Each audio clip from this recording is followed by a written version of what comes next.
constitution is never static, it's dynamic. The people of Kenya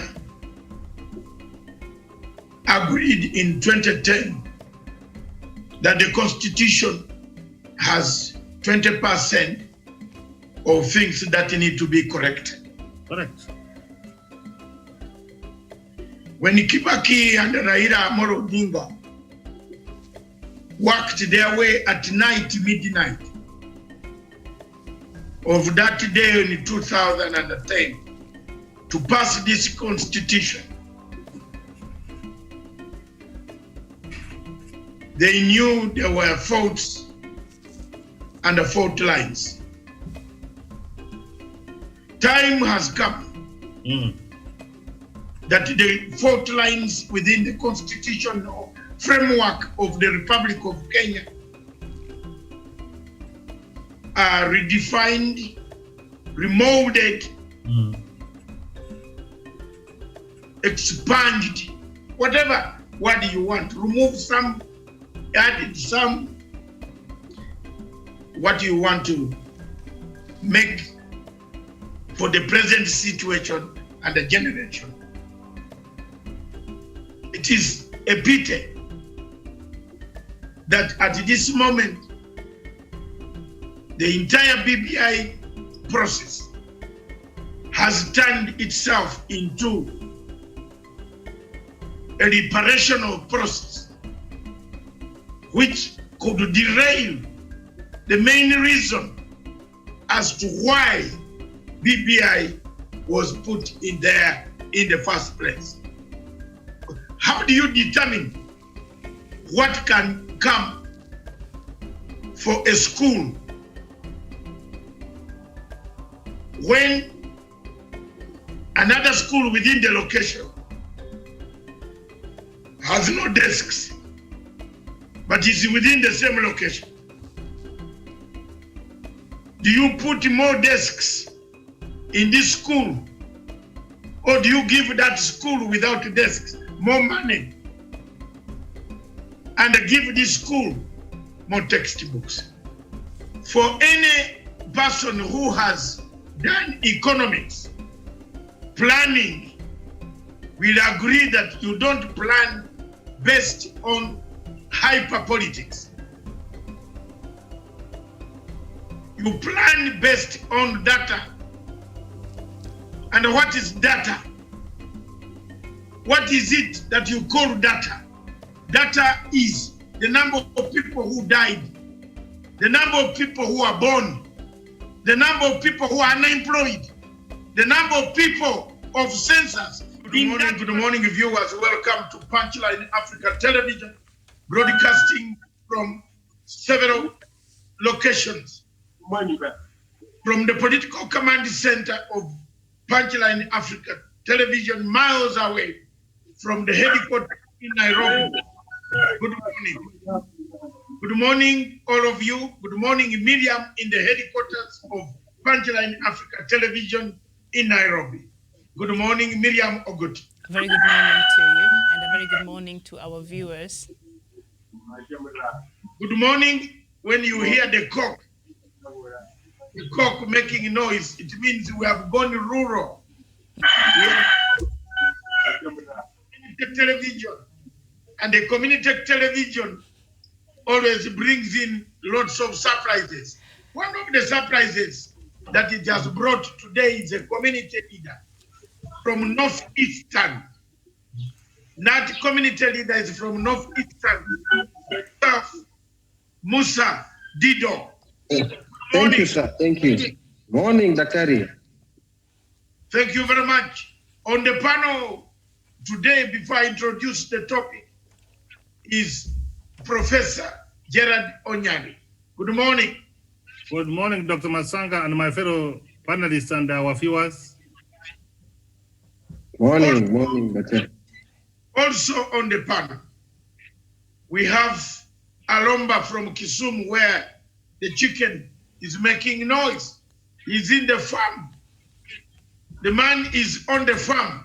And that is why we want a community television, Punchline Africa, the legacy trend, We are down in Mashinani. You can hear the cock crowing. Hello. There you are. Good morning, Daktari. Good morning, Professor Nyari, my friend Dan. Good morning, Miriam, and our fellow viewers. Of course, good morning, Musa, our viewers across the world. Welcome to the show, a show like no other. Don't go too far. Samson, we need to cook that chicken. Another person who has joined us on this show, the People's Court, is Daniel Wesonga, scene investigative undercover operator. Man himself. Today, I think he decided to go and be the real guy, the real Colombo. Good morning, scene Daniel Wesonga. A very good morning, Dr. Matsanga David, Professor Jared Onyari, Miriam Ogutu, Musa Dalmadido in Northeastern Kenya, Samson Alomba, and our viewers here in Kenya, Africa, and the rest of the globe. A very good morning. The question today, Miriam, read us the question on. You are very good at reading, so that taking notes. Now, those students in universities across Kenya, universities across Africa, those at home who have governance, who have devolution, pick your pens. This is your time to learn from us. We don't have much time. Some of us have left with about 20 years to live. If God gives us that living. I am in 64. So if God gives me another 20, I will be very well. Thank you very much. So take some notes from us, from myself. Professor is younger, is following me. I am already towards the sunset. So therefore, I like people who take notes and ask questions. And our viewers on the platform, engage us on telephone number +254 795 638 145. In Nairobi, Miriam will take your calls. I will take your calls. We shall supply the information across the bridge, across where there is no sorrow. Very well. Thank you. Yes, indeed, Doctor. And even as we speak right now, the funeral for the late president of Tanzania, Benjamin Mkapa, is underway there in Tanzania, being led by the head of state there, President Pombe Magufuli of Tanzania. So today's question on the People's Court, today's topic is revenue allocation formula, and we shall be looking, seeking to answer or to find out what's a universal suffrage, how is it determined, and also thus what's the best way forward in that regard. So one of the most important policy changes ushered in by Kenya's 2010 constitution was an overhaul of the way in which resources are shared across the country. Now, the constitution took the power away from the executive and created new bodies, including the Commission on Revenue Allocation and the Senate, to lead a more transparent and objective process of deciding how to share the resources. According to Article 216, Sub-Article 1 of the Constitution, the Commission on Revenue Allocation is mandated to make recommendations concerning the basis for the equitable sharing of revenue raised by the national government between the national and county governments and among the county governments. Now, Article 216, Sub-Article 2 further mandates the Commission to make recommendations on other matters relating to the financing of the financial management by the county governments and to encourage fiscal responsibility. So that is why we are here today, because there is a recommendation by the Commission on Revenue Allocation that right now is being debated upon. I think today they will vote on it on Senate. So that's why we're having this conversation today. Doctor. Thank you very much for that brief introduction. And first of all, I would like to pay my last condolences to His Excellency President Benjamin Mkapa. Because of the COVID restrictions, no planes, but this is a man I would have flown up to the last point of his burial. But because of the restrictions, Your Excellency, go ye, go ye, go ye, we meet. Thank you very much for your contribution for the African people. Your contribution on Zimbabwe, your contribution on the salvation of the people of Kenya in 2007, 2008, although some of them have not even sent a message of condolence. They have bad hearts. They think they can have bad hearts and rule over millions. It is impossible. We all have one journey, Your Excellency. Go ye, prepare a place for some of us. We are on the way. Whenever people will say to this thought, you will correct. You stood for Africa. You said enough for Africa. You did it. You came, you saw, you conquered. The world is a stage where you come, you see, you play, you go home. Go ye, President Benjamin Mkapa. Thank you. For most of you, why this topic is here, it's very simple. What is universal suffrage? According to Plato Republic, Socrates, Aristotle, the Greeks, the Romans, according to the books of all these, Max Weber, the good economist of the world, what does he say? He says population. What is population? All living things on earth have life. But there is one life that is bigger than those living things. And that life is the human being. It is the concept of the human being having life, that the human being was made superior, not animals, not a lion, not an elephant, not a whale, not a shark, not a chameleon, not plants, not land, but a human being was made superior. A human being was given the powers to look after the rest, not the rest given powers to look after a human being. The rest are a subset of life, but the main person is you. That's why President Uhuru Kenyatta yesterday said, it is you. You are on your own. If you don't wash your hands, don't blame Kenyatta. Kenyatta will not come. Policeman in Kisumu, whether he's drunk, you will not wash your hands. You have to wash your hands.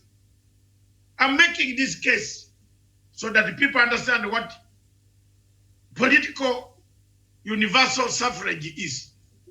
If we vote one man, one vote, why don't we vote, one shilling, one Kenya? Not that we are forgetting that there are areas in Kenya that have been marginalized for a long time.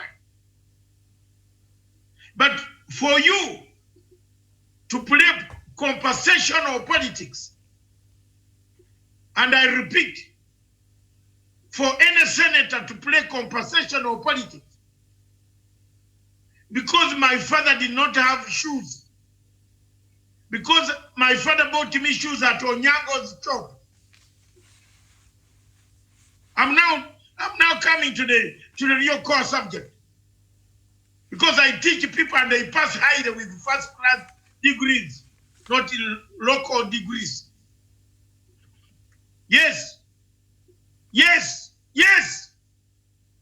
For you to say, because you did not have shoes, Onyango, there was a butter shop called Onyango's Butter Shop. And you have grown up, you want to have more shoes. This is why Africa has a problem. The politics of compensation, compensational politics, is the most dangerous politics. And let's not play it here on the lives of the people of Northeastern. The areas of Mandera, Wanjiru, Isiolo, Moyale, Garissa, those areas, it's true, were marginalized. Those areas, true, have a population which is not like a population of other areas. Every country in the world, if you go to Britain, the English are more than the Scottish. The English are more than the Irish. The English are more than the people from Cardiff, the Welsh. I'm now giving you where democracy started, where these revenue allocations started, so that you can come to the basis and understand why the revenue allocation is only hinged on human nature. It's not hinged on the land mass. Wacha tuambiane ukweli.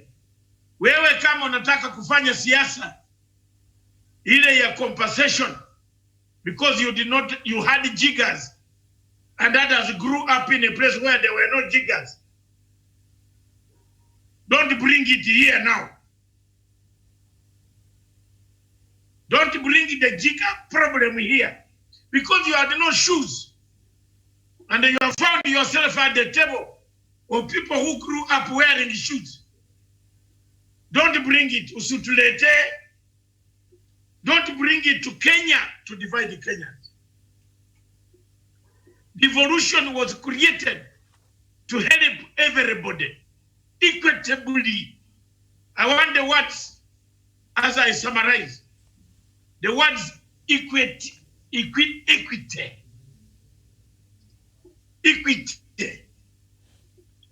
To equity, what is it? Do you eat quality? What is the product? Who produces equity? Equity produces quality. If you have distributed these resources equitably, the people in Mandela will not complain. How do you distribute it equitably? Through their population. Isn't it? How many people are in Mandela? How many people are in Isiolo? Let's be honest. If the census is not correct, we can get the census now. We go back and count the people who are there. What the people of Mandela and the Isiolo and the other counties, what do they want? What do people want? The people of Mandela and the Isiolo and others are fighting over water. People from Isiolo travel with camels up to Taveta looking for water for the camels. You tell me, is their priority a building? Is their priority a road? Camels don't walk on the road. People use the road. How many factories of milk?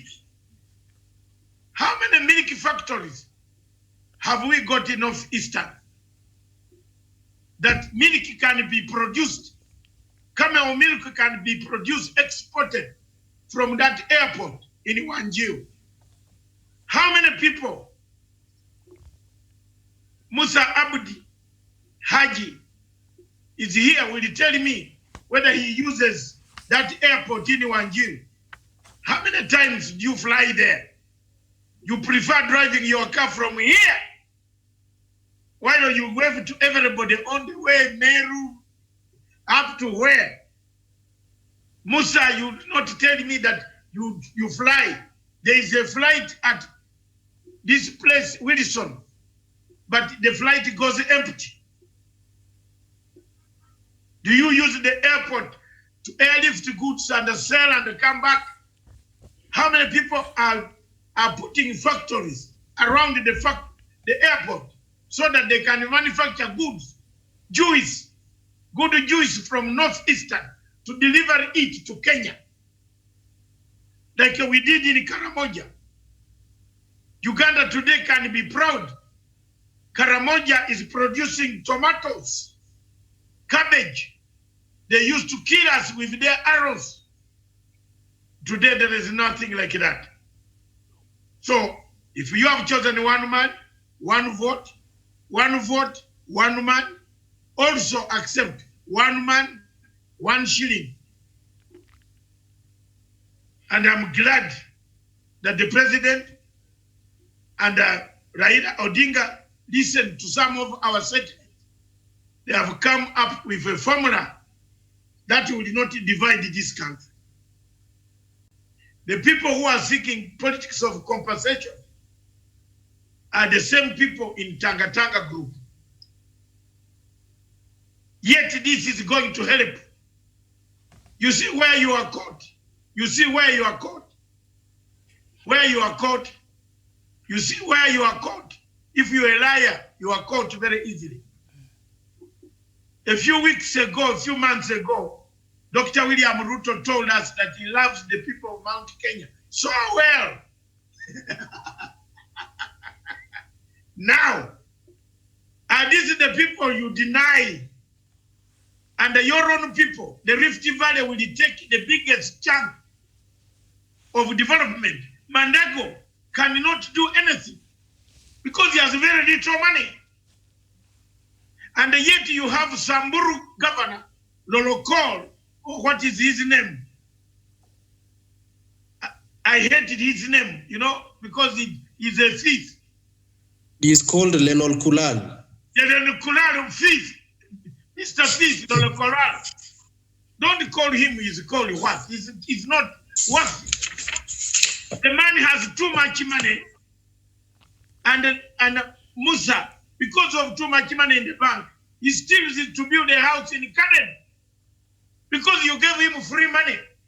After spending money on a few schools and 1, 2, 3, 4 boreholes, there was plenty of money left for theft to be stolen.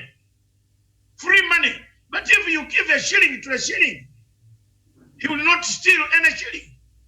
Because once you steal a shilling, you will deprive somebody money. And that somebody will be on your door at your office to say, where is my money? But because you steal and buy petrol stations and build petrol stations, tell your friends to go to bed to take cars at the petrol station, which you have built and bought because of free money.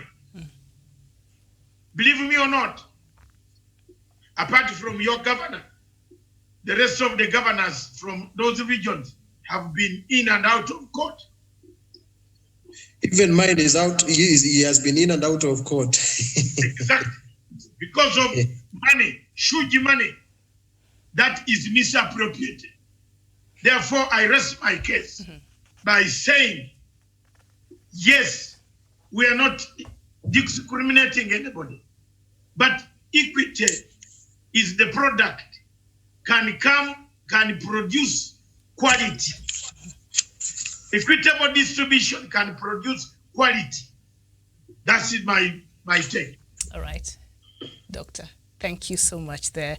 So Doctor brought the universal suffrage factor here. And for our viewers who may not understand what universal suffrage is, also known as universal franchise or general suffrage or common suffrage of the common man, gives the right to vote to all adult citizens, regardless of wealth, income, gender, social status, race, ethnicity, or any other restriction, subject only to relatively minor exceptions. So if you're an adult in any country, you're supposed to vote. That is what universal suffrage is. So now that we have that out of the way, of course, the decision about how to share revenues across the counties begins with a recommendation by the Commission on Revenue Allocation, as I mentioned there earlier.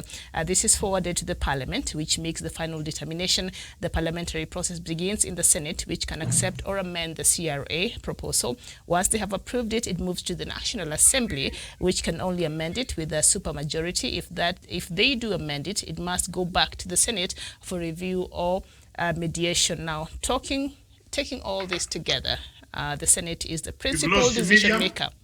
in our case. So that is where we are today. So now, owing to what Dr. there has said, perhaps we just peg our conversation from what the introduction there by Dr.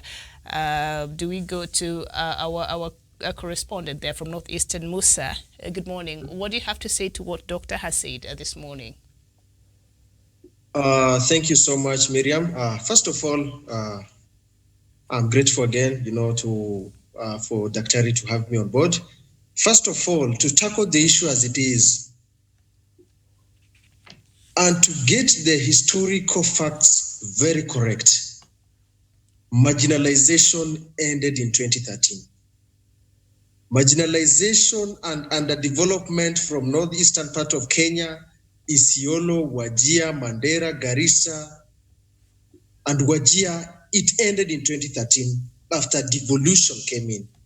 One of the major problems we had before the devolution was centralization of government activities. You can go to as far as Embu to get a passport. You can go to as far as Embu, the regional headquarters, to get IDs, to get birth certificates, and sort of the issues. And for now, there are purported, issues that our leaders are complaining. And let me tell you the truth. And Dr. Matsanga, I'm not in any way trying to please the panel when I'm saying this. And Alomba and Wesonga, the true testimonials of my identity. I don't sugarcoat. We already have enough. The northern part of this country, the allocation we are getting from Commission for Revenue Allocation, we've got enough money. We've got enough allocation from the government. And let me try to just clearly bring about the issue of population here. I think these guys who are either from Tanga or anything to do with, trying to bring very cheap politics, they should understand that the Jews, with all their small numbers, the Jews are controlling this world. The Tigris who have been controlling my community, I come from Oromo community, have been leading the Ethiopians for the past 30 years. Onset from the time Haile Selassie was overthrown, it came Haile Mariam Desalegn, Mengistu Mariam King, Mele Zenawi came. These guys are less than 14 million vis-a-vis 105 million of Ethiopians. Let's go. The numbers speak for themselves. You go to a country like, let's go to Qatar, let's go to United Arab Emirates. Qatar, Libya has a population of 5 million during the time of Muammar Gaddafi. Those guys managed to develop that country on what even America failed to do in the essence of housing, provision of water, provision of free education, and provision of food. So population has nothing to do. This is pure politics, very cheap politics that people are playing here. And let me tell you the truth. What we are looking for in northern part of this country is human development. Human development.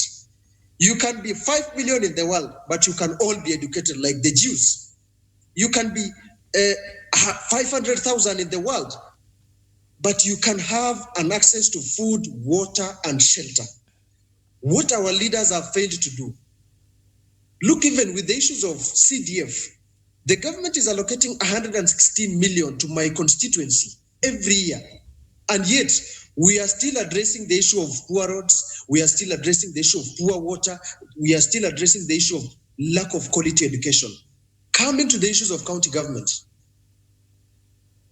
starting with Governor Lenol Kulan of Samburu, with my governor on the issues of misappropriation of public-private partnership with living goods. For the first time, we are seeing a good number, hundreds of fuel guzzlers in the name of V8 Mercedes-Benz flocking these county government offices, and yet we cannot access quality education in early childhood education. We have poor generation of revenue.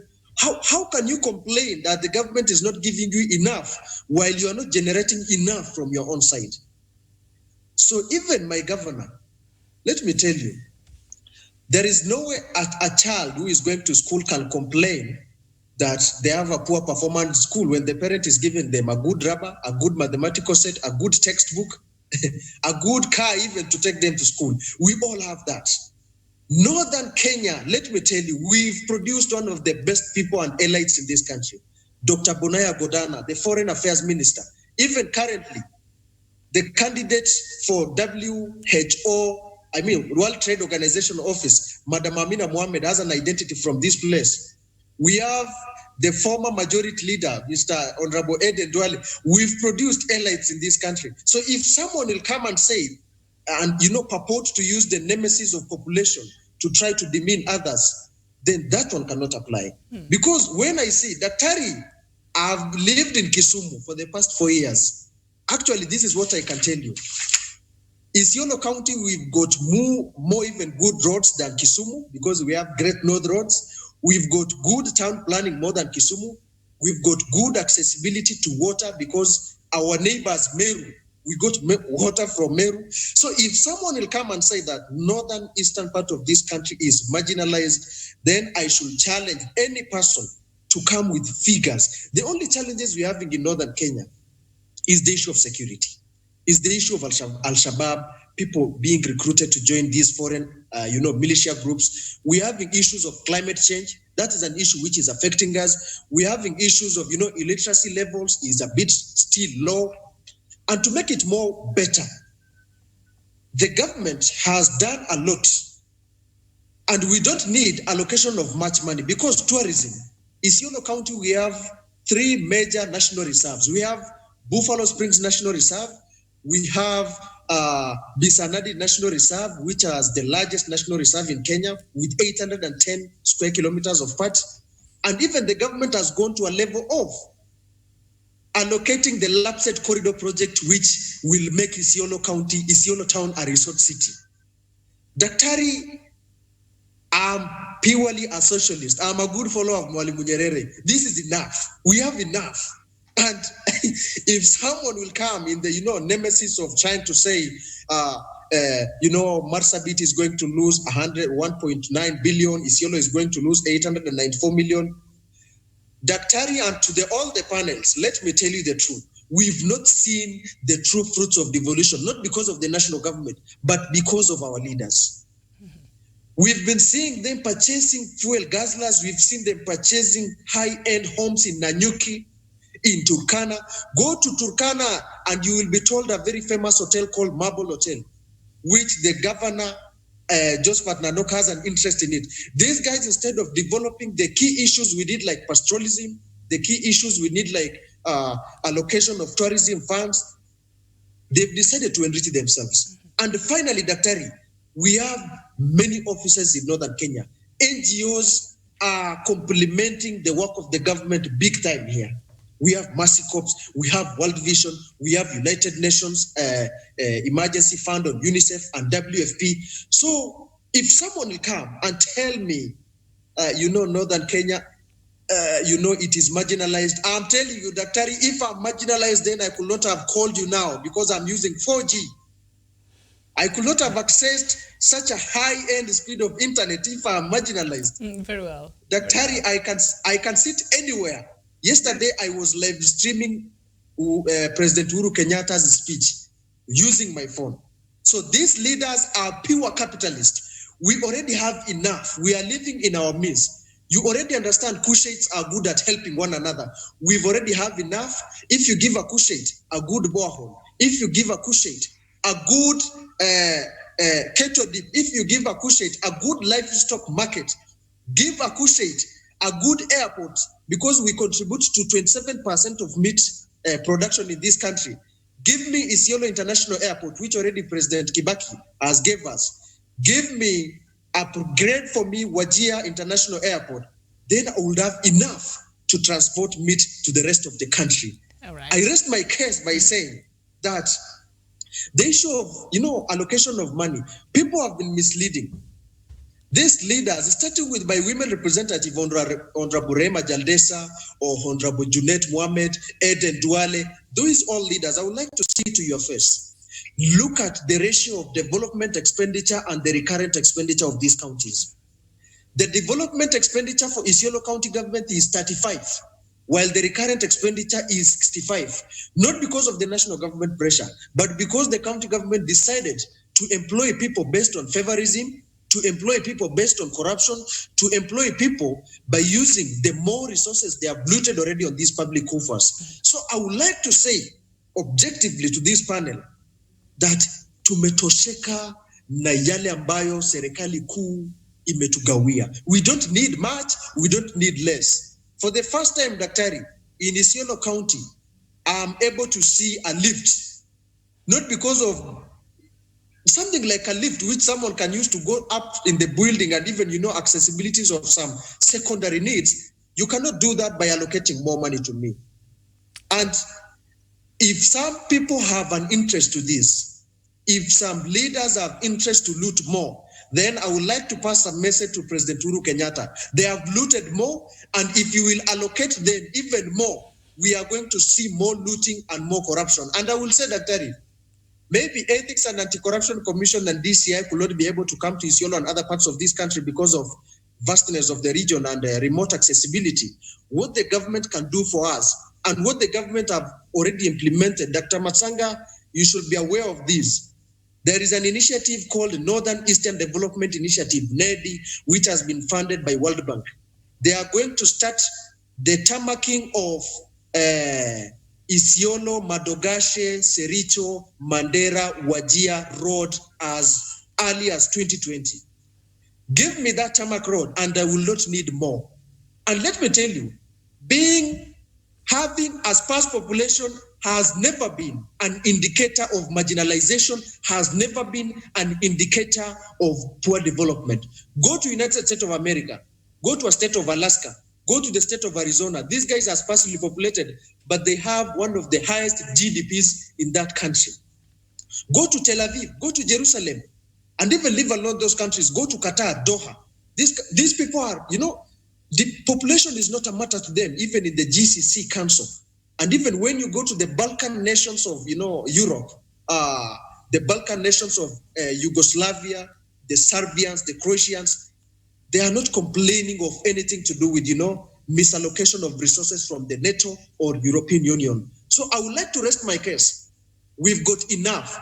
What should be done here? The reason why we are seeing underdevelopment and lagging of key government projects is because of corruption, and these governors and senators and women representatives have looted enough simply because our communities are illiterate.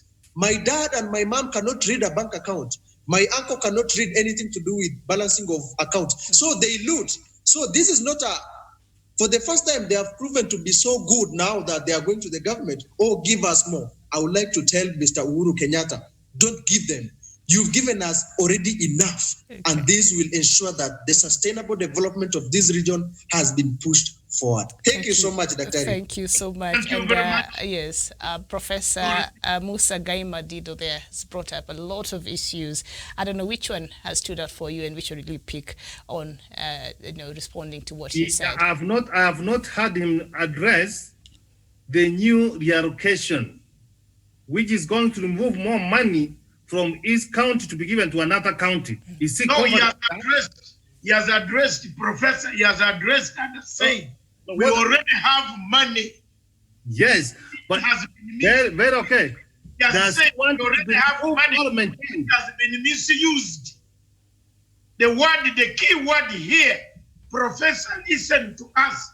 The key word is the misuse, corruption of this money. And very well. Not because they lack a development. I have the mic now. Yes. I have the mic. I have the mic. All right. Yeah, you have it. There you are. Okay. I am saying. Go ahead. Whether sparsely populated counties or highly populated, there has been total theft of devolution money. Theft is all over the 47 counties. That is all over. I've agreed to that. But yes. There it is worse. Let me tell you.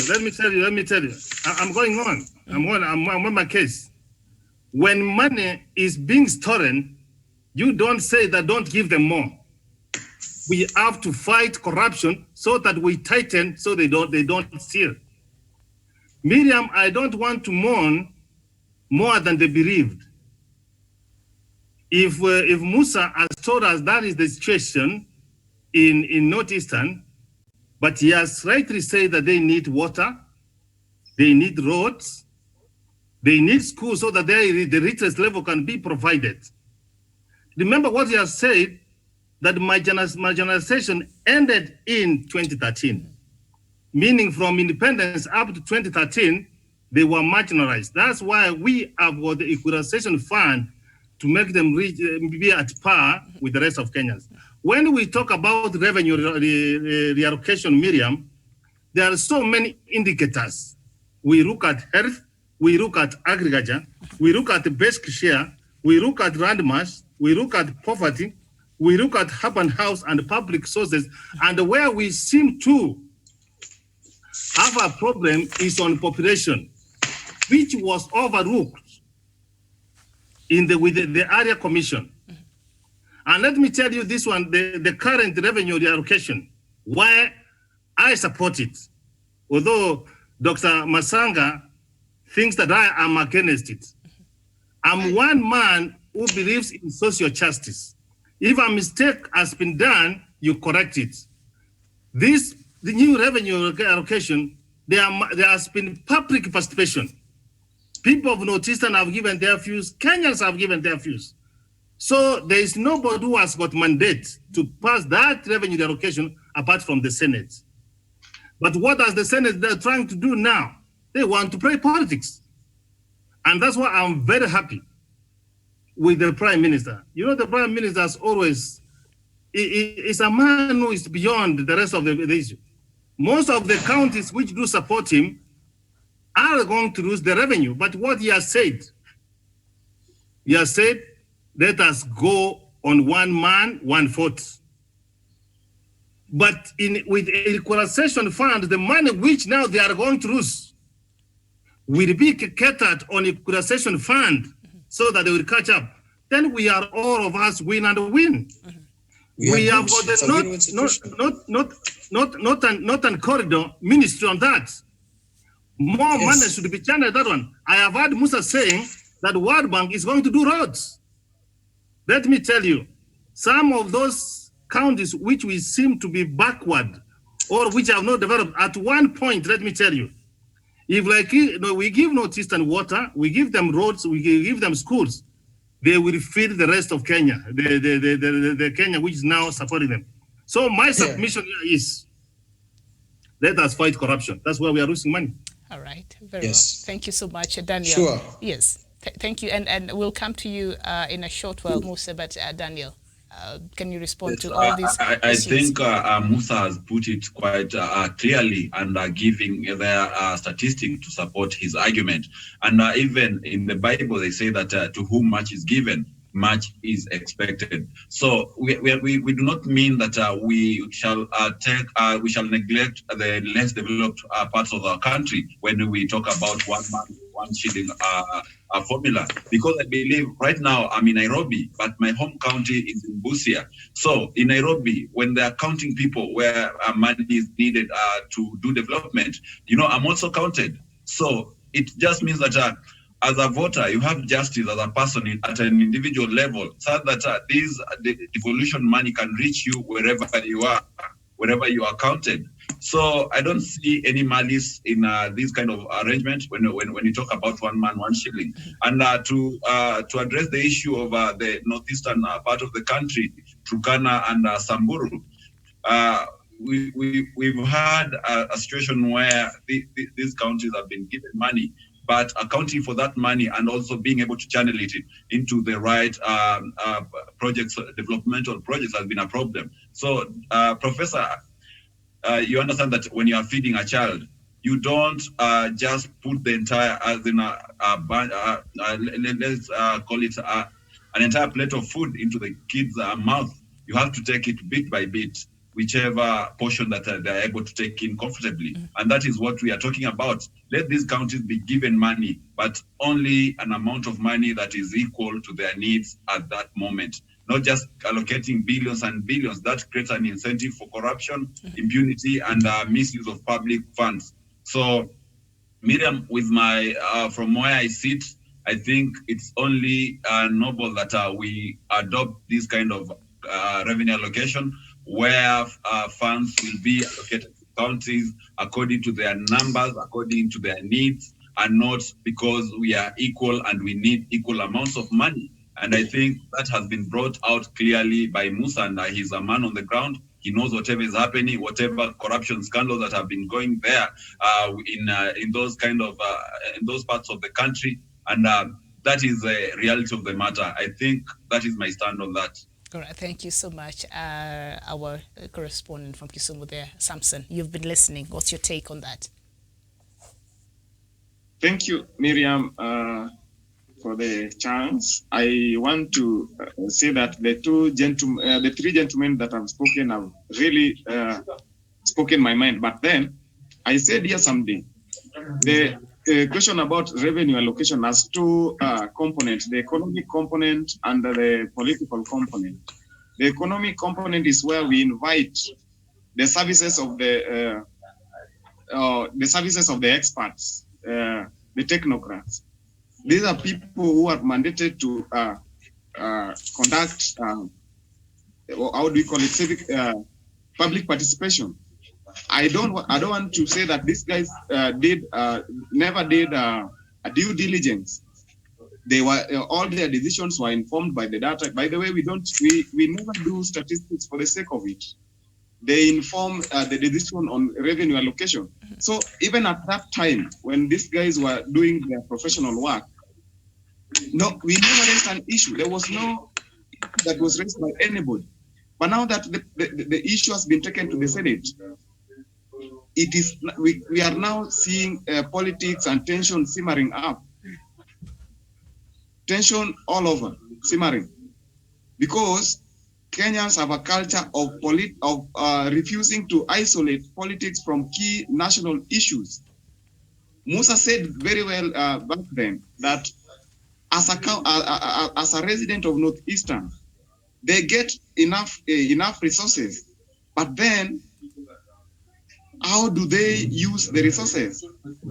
Close to 70% goes to recurrent expenditure, and only 30% goes to development. This is a sad state of affairs. For example, yesterday, Professor Nyari talked of his county, for example, as the county that has been affected. But this is a county that takes some money back to the exchequer, unused amount of money. So it means a lot of money is there in circulation in this county, but they are not being put to proper use that benefit local mwananchi. Allow me to move it. All right, thank you so much there. As Samson sorts out his signal there. We shall be back. Samson, just take care of that, and then when you're able to have a clear audio, then we shall come back. Are you Sorry, able to continue? Okay, I'm back. Okay. So I was saying, the expert did due diligence. They were informed by statistics that were there in terms of population. By the way, as much as we can try to have equality, we cannot achieve equality in terms of resource distribution. The needs of Kisumu County, for example, are totally different from the needs of Northeastern. The number of people in Kisumu County is totally different from the total number of people in Mandera. And all these people vote during election. They undertake. They also pay tax. So the only fairest way to allocate resources is to reward an individual, one man, one vote, 1 shilling. 1 vote, 1 shilling. That in that sense, we shall, in a sense, achieve equity. Yesterday, you heard what the former Prime Minister said. He asked all the leaders under NASA to support the current allocation formula. This was in response to the politics that have been out there playing by the Tanga people. You know, they were looking for a scapegoat. They were not looking at the substance of the matter. They were looking at the component of the matter. So in a way, I want to thank the president and the former prime minister. They have gone beyond personal interest to save this particular country. Thank you. Right. Thank you so much, Doctor. A lot of issues have been brought up, starting with what our guest, Musa Dido, mentioned there. He brought up a number of issues there, and the key thing there, he says they have enough. The problem that perhaps northeastern part of Kenya has to do with human development, poor leadership, and misappropriation of funds, as we have seen all over the other counties across the country. What there struck out for you? What Musa said is at the bottom of my heart. I'm one of the few people who has said every time that Kenya moved the devolution without evolution. That Kenya faces structural challenges, obstacles, the ones that Professor is saying. Those are structural obstacles. The one that Musa has brought out are structural obstacles. For example, note that the money was not given. The money was given. Devolution has been there for 8 years. Let's go for an audit in all these places. You will find that some places have 1 bed, 2 beds, 3 ventilators, 1 ventilator, or 0. Do you blame the money, the huge money, or small money? You blame what Musa has brought out. Lack of development or focus. We don't have the focus on things, priorities that the people of Northeastern want. Northeastern is a pastoralist democracy. Pastoral democracy in political science is very dangerous, very deadly, very observant, and very radical. If you don't handle them properly, you have seen what Musa has brought out. Today he has brought out my theory, which I've been looking for. The Tigris of Ethiopia ruled Ethiopia, but they are less than the other group, or more, or the other group. Yes. Look at all places. We are very few. My district, where I come from in Uganda, we are the smallest. We are actually we are not even. We are told we are these people. You know, but we are very, very developed. We have the best town, which was the cleanest town in East Africa, called Mbale. Food could drop on the street and you eat it. Now Kuru and Mbale were the best towns because the policy, the people at that time were development, they were cautious of development. Today the leaders we have are very dangerous people. And I agree with Musa. Some of them have built hotels. Most of the time, Nanok is in Nairobi trying to buy new shoes. You know, you have seen him with new shoes. And he is crying of his people. When a tape is shown here, a tape of people in northern corridor suffering, don't the people of Kenya see? But Turkana is always given extra money. After Nairobi. Even the oil exports, they have extra money. But still, there are people in Karamoja who don't know whether Uhuru Kenyatta, in Turkana, who don't know whether Uhuru Kenyatta is the president. Now, whom do you blame? Their readers. True. For all this to go away, I'm not a Kenyan, but I want to give you advice as Kenyans and agitate for it. Please remove Anyanga Nyong'o as the governor and take Anyang'Anyong to be the governor of Mombasa.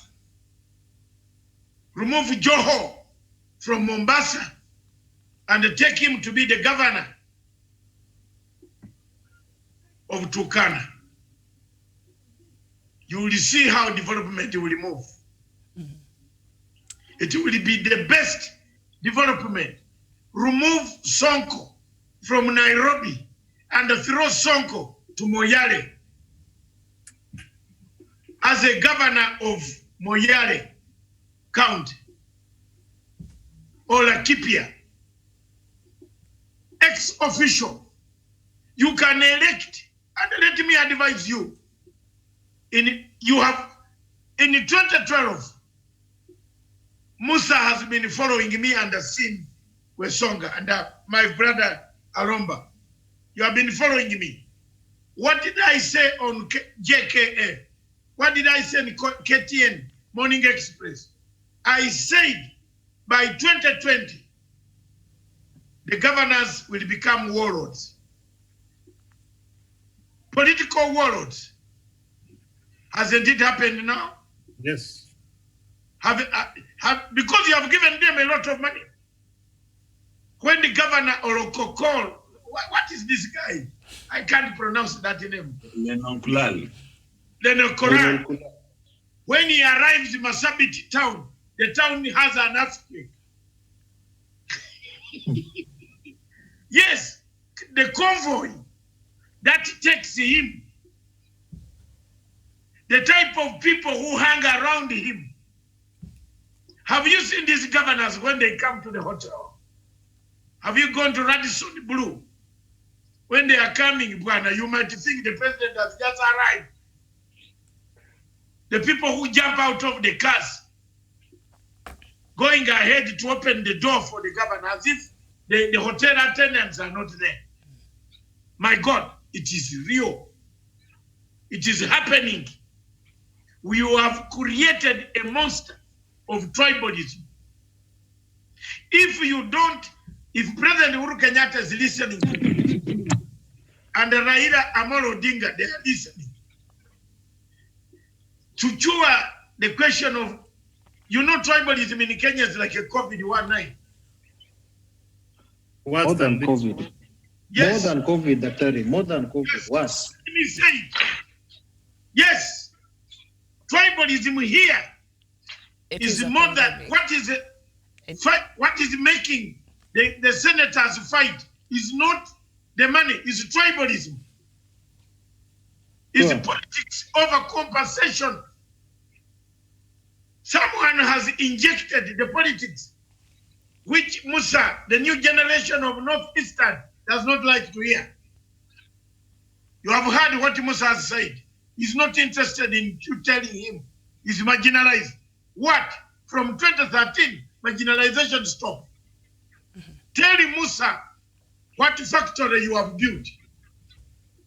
Tell Musa how many companies have you brought in Mandela. Tell Musa how many warehouses you have taken near Wanjiu Airport. Tell Musa that this airport now, we need industry. We need industry that can produce local sweater. Look at this sweater. This sweater here is from Marks and Spencer. But was it done in Britain? It was not done in Britain. It was done in Thailand. Because the British are overcrowded. They don't have time for this. Now, anybody in Mandela starts a factory of good sweaters, and start getting an order in Marks and Spencer. Don't you deliver? How many people will you employ?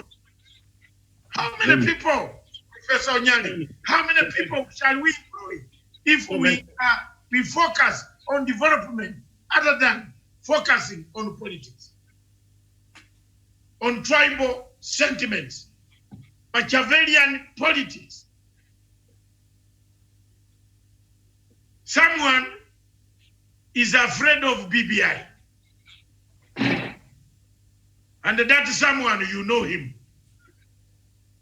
All of you are Kenyans. I'm not a Kenyan. I don't want to eat my tongue because that name eats my tongue. In Africa, when the name eats your tongue, you keep quiet. Yeah, you are all African. And Professor Nyalis will tell you the truth. If the Bible says where you are preached and you find nobody believing in you, carry the dust. Hallelujah. Take the Beba, I am Paul who came to preach in Galilee. I've done my best. This politics of compensation now has put somebody at the limelight to be seen by the same MPs he was confusing. Aha, have you seen the highest? Who is getting more money? Who has no money? Nandi district, Nandi County is top on the agenda. Nandi. That's why the senator of Cherengai, who is from there, Tanga group, has refused to side with Ruto. Am I wrong, Wesonga? You're right. Actually, yesterday he was addressing the people, telling them that he's gonna stand with the new formula to the end, and he has deterred any criticism from his own backyard, from his own political outfit. So yes. I think it's all about the people's interest. We need the people's interest. Nobody is saying that Mandela, Wanjiru, Isiolo should not have money. If there is a shortfall, the government should look for partners to give money to those counties. Oh, yes. And Musa has brought out a very good point. Thank you very much, Musa. Mm-hmm. Yeah, he said NGOs are complementing the work. NGOs are contributing. One vision, UN, UNICEF. You said, if that monster called George Soros,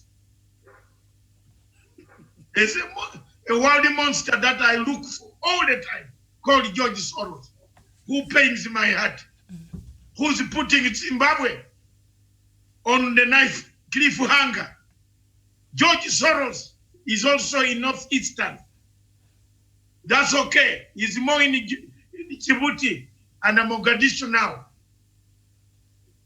I'm more concerned. But we shall weed him slowly, like taking away the Prime Minister Hassan Hari. We took him off, cut the leg that was bringing the jiggers. So, I want to thank you, Musa. I want to thank Professor. Look at this point of tribalism in your constitution. All of you talk about it. Paramount chiefs. We are creating paramount chiefs. Tribal paramount chiefs. You have seen in Mandela, Roba, and another clansman. They want to fight it out. Instead of having elected governors, let's have appointed governors. Sure, Dr. Yeah. Miriam, what is the use of having Onyango Nyonge in Kisumu? To talk the language? No. How will you get unity? How will Kenya get unity? I want you people on the panel answer me. If you are having Governor Onwe of Kisii talking Kisii, Murembe, you have Wangamati, Murembe Muriena, you have Bandago,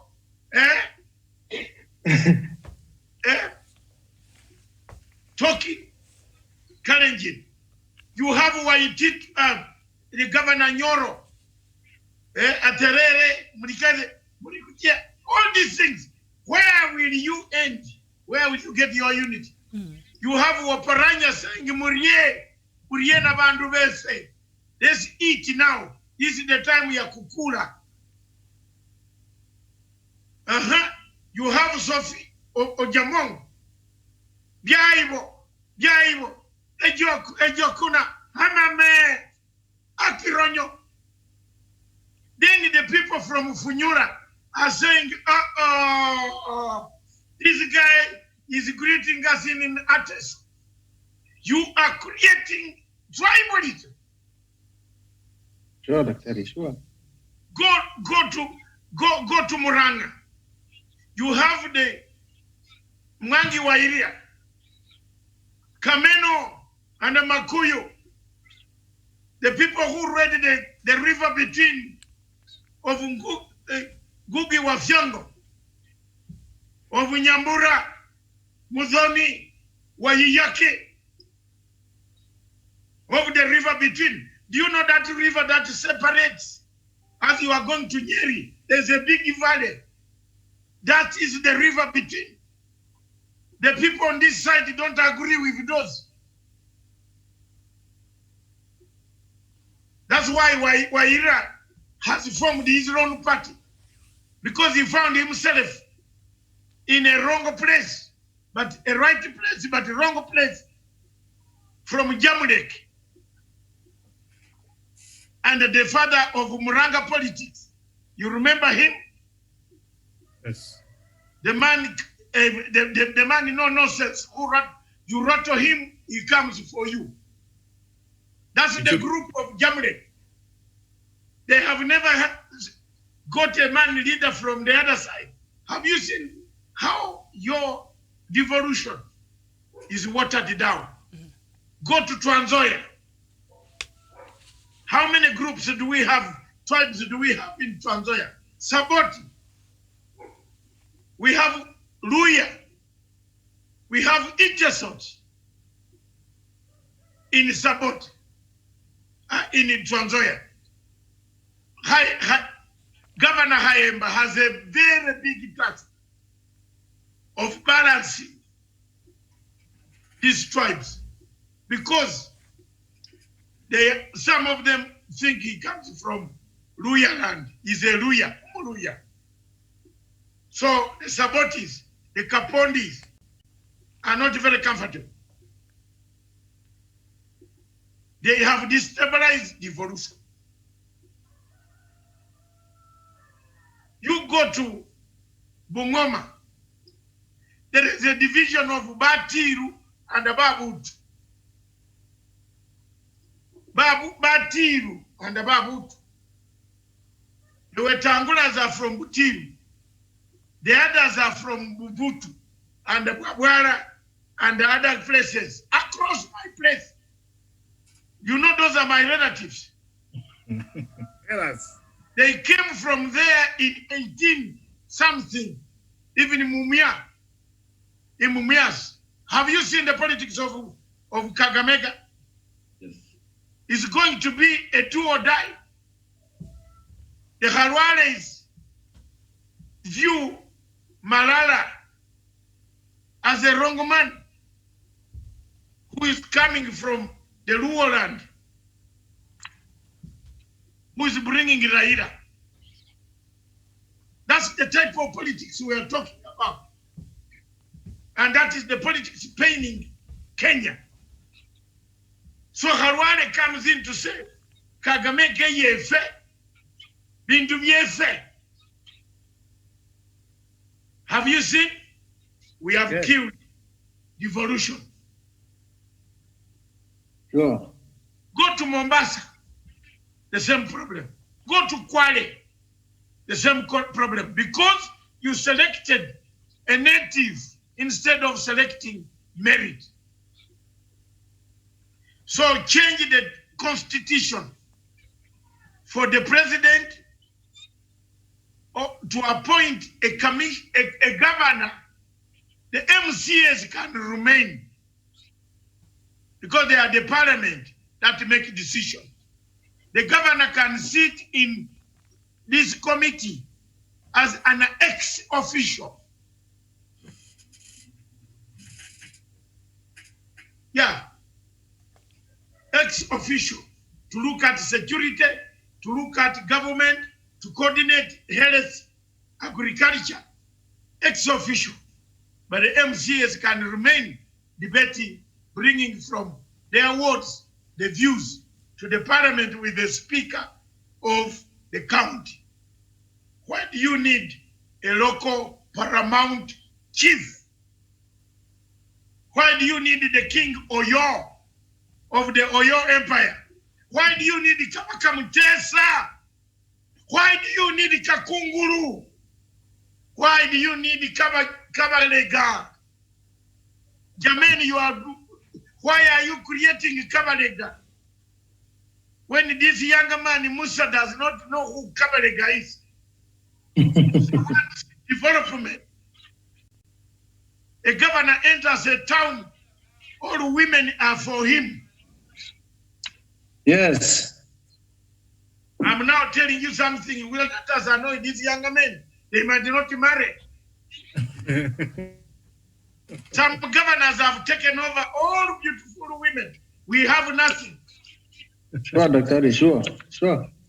No, I don't know whether this Aromba and my brother here will marry. Because you don't have the money.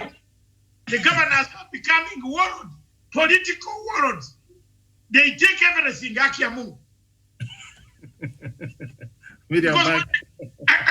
No. Had we not shouted, you know where these governors would be. They used to have a flag. I shouted until flags were removed. They used to have escort. That escort was removed during Kayseri. I went to Kayseri and I told Kayseri, everybody here has got escort. So what is this? So I taught it as Kayseri, a general. I'm a general. He listened to other Amen people. He said, Matanga, you are right. He announced that all this, you are found with one. You have a problem with that. Governors, we are becoming very deadly people. Very dangerous. Yeah, sure. You cannot go to Nyamira and talk when Nyangarama is there. You will be eaten. Alive. You cannot go to Homa Bay and speak when Owiti is around. Owiti will just direct for you to be consumed. Sure. I'm telling you, some governors are real powerful. Ratsanga of Siaya, you can't talk. A man who used to be very good, like a Dr. Amof, they are brothers. Look at the way Amof smiles. That's the way Ratsanga is supposed to smile. But when he's in Siaya, he's a lord, warlord. You can't speak. And of course, Daktari, one quintessential question that Kenyans should ask themselves: what next after these governors serve their second term and now they are headed into retirement? What are they going to do with all these massive resources that they have looted from the counties? And that goes to the point that you made earlier on Morning Express, saying that these are the people who are going to fund militia groups in the counties. These are people who are going to form up gangs to continue seeking political relevance. You know, once you are a politician, you will always remain a politician, and they will want to be seen and to be heard. And of course, that is what they're going to do. Yeah. Yeah. All right. Thank you and so much. Wesonga, a bit, Miriam, just to back up on what Wesonga said, currently what is happening in Marsabit County, the first governor of the county, who is the current CS for finance, Ukuri Atani, and the current governor, Muamudali, these guys, over 33 people have been killed in the past 4 months due to political skirmishes, whereby the CS of finance is accused of, financing militia groups in those areas of Marsabit County to kill some pastoral communities so as to cause political instabilities. And just to agree with you, Doctor, is that I'm a passionate, I'm a very avid supporter of socialism, because democracy gave me Democracy gave me Waititu. Democracy gave me Donald Trump. Democracy gave me Jaguar who can shoot, Babu Owino who can shoot any man in the club. Democracy gave me, democracy gave me a lot of, even Donald Trump and some people who cannot, it comes a time when leadership is selective. And when you look at what is happening in our community, and go and look even the study of naming of these counties, Meru County, named after the Meru community, Kisii County, named after the Kisii community, Turkana County for Turkanas. There is no way we can achieve nationhood if indeed even the greater nemesis of the communities we have is something which cannot be erased. Mwalimu Nyerere achieved to unite 122 ethnic groups in Tanzania to form one Tanzania, to form one nation. Here in Kenya, you could even be getting wrong if there is third world war happening. Only over 42 tribes are fighting as if, it's something good. Very well. We seem to be having a problem there with signal from Musa, and he forgot Kisii County, named after really the Kisis, yes. But just to agree with Dr. Matsanga is that, and even the rest of the panel, what we need to achieve in Kenya, the only way we can achieve, equal harmonization of resources, let us first define where we are coming from. Daktari, the other day, Governor Ali Roba purchased a vehicle worth 25 million Kenya shillings because he is afraid that Al-Shabaab might bomb him. If you are a leader, be ready to die. Imagine being allocated over 25 million Kenya shillings for just a single armored car for him to run away from Al-Shabaab. Whatever we are seeing is just, corruption on a gigantic scale. And what we need to see and clearly identify for ourselves, it should come a time when leadership should be selective. I do not want to be led by someone like Babu Owino who can shoot my child in school in future simply because of democracy. You appoint someone like Ferdinand Waititu, and even without forgetting, democracy gave me someone who killed Jacob Juma. God may God rest his soul in peace. All of you know whom I'm talking about. This is what the millennials that we are seeing, and we are not ready to accept. People are building nationhood. Israel is now achieving nationhood. Tanzanians, even if they are less developed than us, Tanzanians have one thing. Tanzania have nationhood. Mwalimu Nyerere united 122 ethnic tribes. But what is happening in Kenya?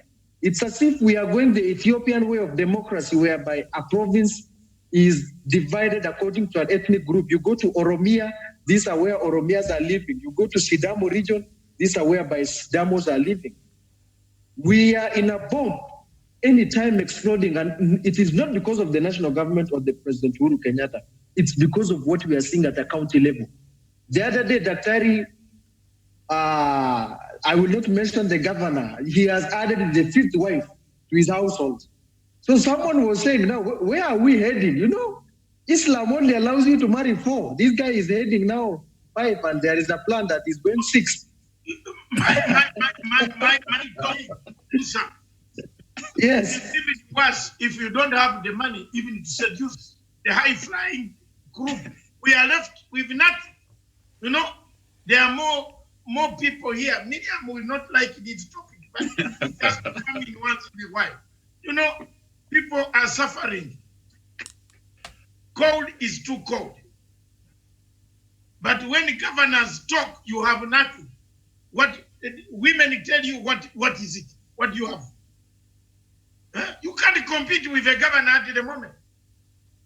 You don't have the money. You don't have the bank account. And that is how in the first 4 years, the money of Kenya was eaten. The money of Kenya was eaten the first 5 years of devolution. We were sleeping. Mulilala sana. Watu walikula pesa. And the people used these governors to collect money. Yeah. Leta milioni 10, milioni 5, milioni 50, milioni this. My friend, we lost. Don't send money in places where there is no human capital. For what? What are you sending it there for? To do what? This is the money that they have removed with their accountants and built houses, hotels. I'm telling you, you watch that. You watch. You ask Nanok was an MP. What is the salary of an MP before he became the governor? Now he has a hotel, a 5-star, 3-star hotel called Marble Hotel in Iran. Yes. Marble, yes. Where did he get the money? Even if it is a bank manager anakupatia pesa ya bure. You must have a reserve deposit. Hey, how many of us can get 200 million when you have nothing on account? Who gives you? Is it Angel Gabriel? Hi. All right. So, you people, we have a problem. Let's solve it. Let's help the president to solve this problem. The problem is let Raila Odinga and Uhuru Kenyatta and other leaders sit down and draft a question about this devolution. My last word on this, Medium, is devolution can never move without evolution. Some governors today have not paid doctors. They don't use the brain to get money from another account, which they have, and pay doctors so that they treat us with COVID-19. They have not paid them. And doctors are about to go on strike. Doctors are about to go on strike. Jamen, am I wrong? Doctors in some counties are about to go on strike. Now going to strike on this, during this COVID-19. We are dead. We are dead. Quishas is. Well, I hope that another governor just now news coming in here. Angalia huyu. This man has gone to Tanzania and abroad. The medicine being used in Tanzania. Have you seen this? He has brought bottles and he has given them to the laboratory in Machakos. My great friend, Governor Alfred Mutua. Tanzania was to get its medicine from Madagascar. I don't know, is that the same medication? And it's not even working in Madagascar as we speak. Somebody, as we are talking about the governors, somebody has sent me a picture of medicine. Dawa, Njoyi, munaona hii? Are you all seeing that? Yes. This is the Governor Alfred Mutua. And he's a doctor. He's a doctor, Daktari. And I put here on Miriam. Miriam, I think. You have seen Miriam? Yes. Yeah. Now, anasema hii ndio dawa. But what he has done, a very good thing, he has taken it to the laboratory so that the efficacy can be tested. All right. And this comes after yesterday, the president said some countries are not reporting the truth. So you can see the type of confusion we have. It is friction. You are bringing friction. So counties need to be streamlined. Counties, what is happening in the Senate this afternoon, in my summary, is a wound that was about to burst. It is not the money. It is the politics of compensation, which Musa has rejected, which my friend up there, Professor Nyari, has rejected, which I believe Miriam will also reject. Because so, my father did not have money to buy me shoes in Owino, in a shop of a man in Eldoret butter. Therefore, when you reach on top, you eat until you vomit on your shoes, while others have nothing. Aromba, this is condemned. We must condemn this. We must condemn this, Professor. The money of the people must be utilized on the projects. Correct. There must be more factories in the Northeastern for the people to get employment. There must be schools. There must be warehouses. We must start using Wajiru Airport. It is empty. Even it's only rats running in the. Nobody is disturbing the rats there. The rats are coming. Even monkeys are coming on the runway, isn't it, Musa? Yes, Doctor. You find monkeys sitting on the runway. But it has cost millions and billions of shillings to build. So when shall we use it? Then we want a road to nowhere. I am happy that this road is going to serve you all the way to Moyale. You can drive into Ethiopia easily. Yes. That's the type of development you are looking for. Not development of money going to sit on the accounts of the governors. One man, one vote, one vote, one man, 1 shilling, 1 vote. Here. Yes. Sisi tulipigana huko in our place in Uganda. We had a problem. In final analysis, Miriam, we had the worst problem. That on top of paying the money, you have to kneel before another man. Yeah. And then kneeling, you don't look at his face. You have to bow completely on the ground. So, Musa, Wesonga, Aromba, Miriam, and the Gerard. It's 61.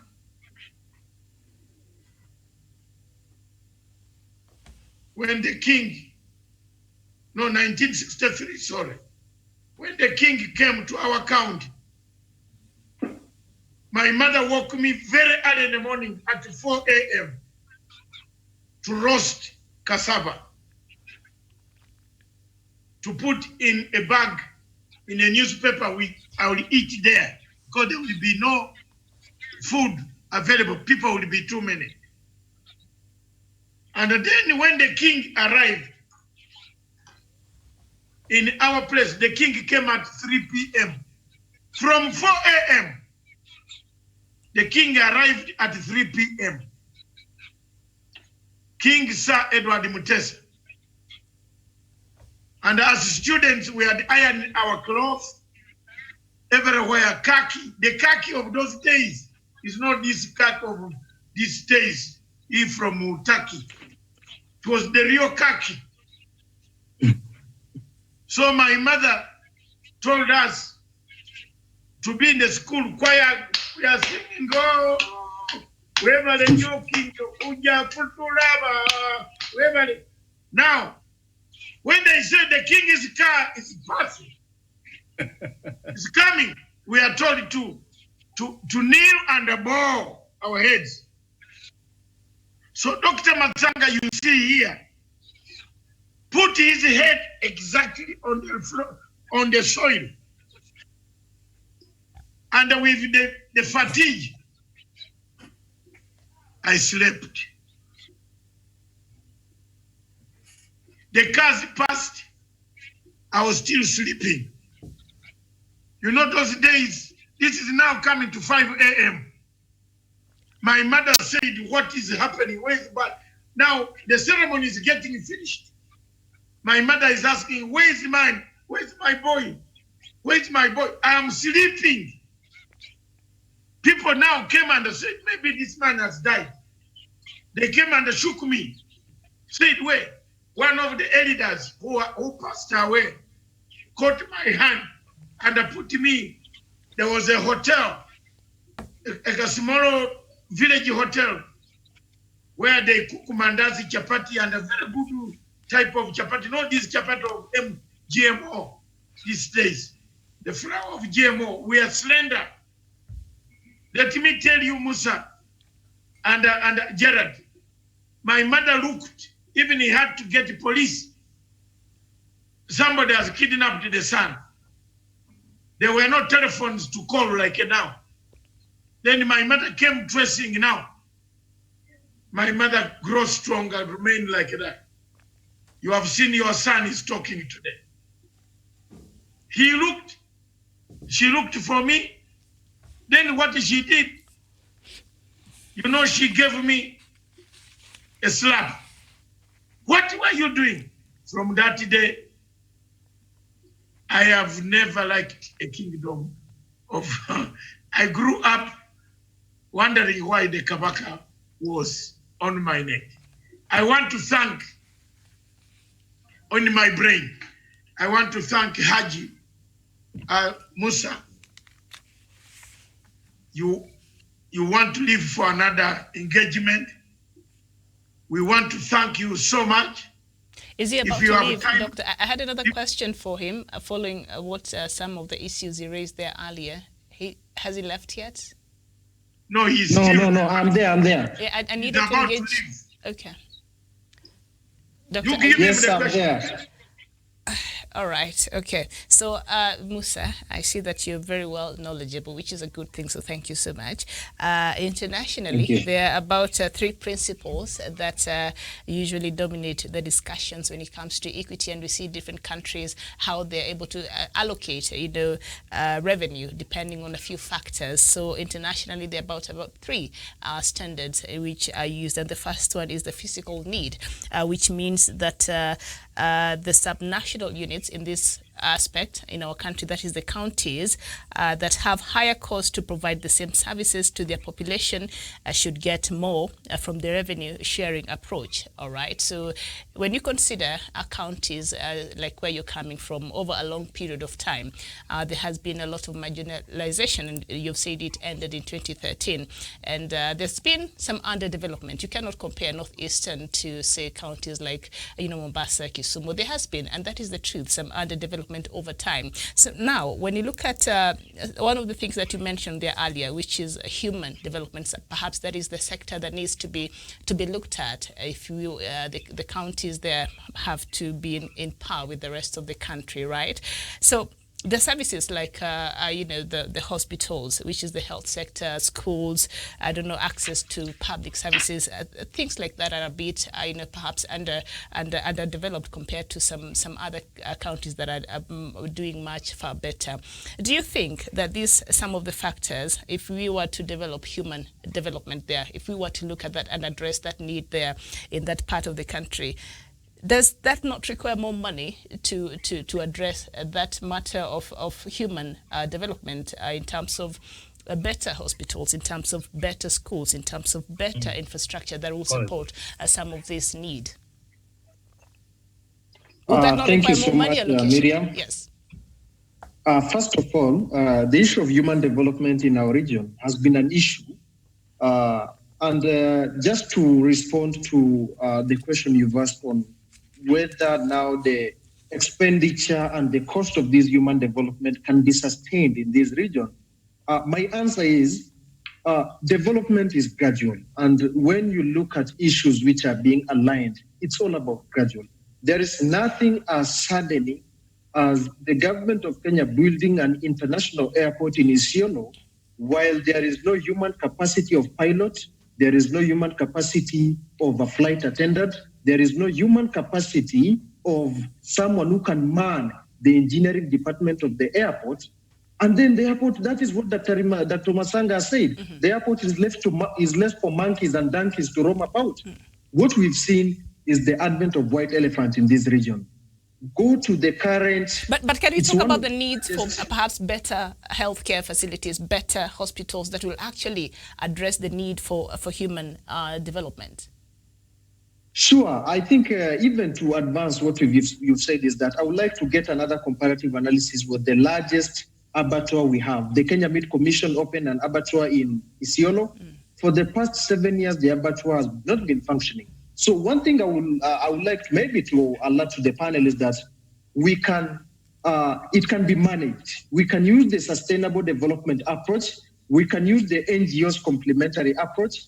We can use the national government issues of special programs, and even what Professor Jared Onyari have said, the issue of, equalization fund can be channeled into this. That is how it can be channeled. Like when you look at my, demographic analysis in my county, we are only 300,000 in Isiolo County.